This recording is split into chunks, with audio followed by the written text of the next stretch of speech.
Hey, Sean Devlin, the mortgage shoes man, shoes man, shoes man, shoes man, shoes man, shoes man, shoes man, shoes man, shoes man, shoes man, shoes man. Hey, Sean Devlin, the mortgage shoes man.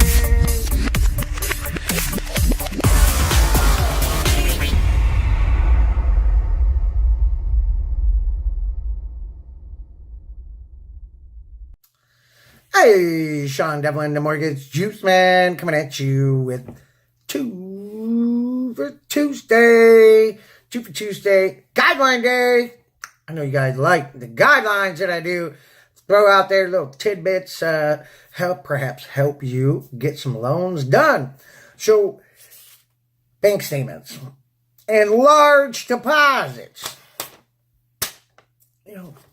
Loan officers actually have to read the information that the client gives you before you turn it in. Probably a good idea.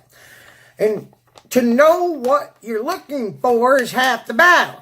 So what I'm going to do is I'm going to go over USDA and VA today. I'm going to throw in FHA just because that's my strong suit. I love FHA loans. So I'll start there. Large deposits with FHA are 1% of the purchase price. Pretty simple. Anything that's more than that, you're going to get flagged on. So, for large deposits with FHA, 1% of the adjusted value or purchase price, if you will. So USDA is quite unique though. Look different. It's a greater of 25% of the borrower's gross income or lesser of 2% of the sales price. So whichever one is, lesser, if you will, that is what you're going to be looking at from the perspective of what is a large deposit. So 25% of the borrower's gross income or 2% of the purchase price, whichever is less, and then you compare that to the deposits, and if you have something over it, it's considered a large deposit and needs sourced and seasoned. Pretty self-explanatory. Okay. 2 for Tuesday. Number 2. VA. I've been going deep with some VA stuff lately. And I've been really getting deep with these guidelines with VA. I love VA. They're just so much. It's kind of gray. It's not really written out in the letter of the law, of the handbook, of the guidelines. It's just not in there. So VA is funny like that. There's no DDI restriction on VA. So there's no cap. Nowhere in the manual does it say that. There's a hard cap. Like FHA, it specifically breaks it down, especially for manuals. Whereas with VA, it's just open.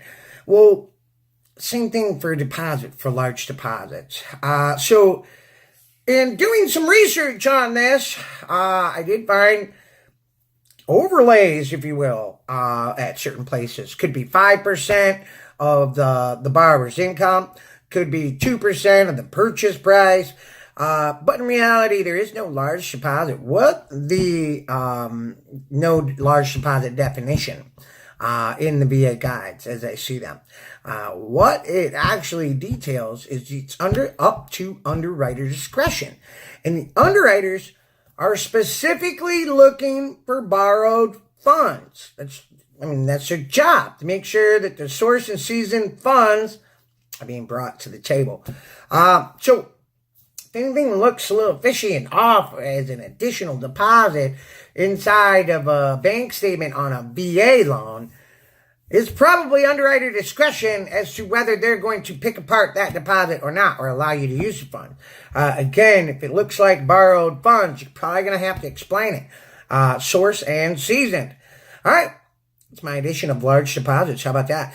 Sean Devlin, the mortgage shoots man, coming at you. Share, interact, like, repeat. It's 2 for Tuesday. Have yourself a wonderful day. Look at the bank statements before you turn them in. There's a strategy to that. So that way you don't get caught up in a whole bunch of other additional conditions or having to, figure out where the money's going to come from to close the loan. Have yourself a wonderful day. So well.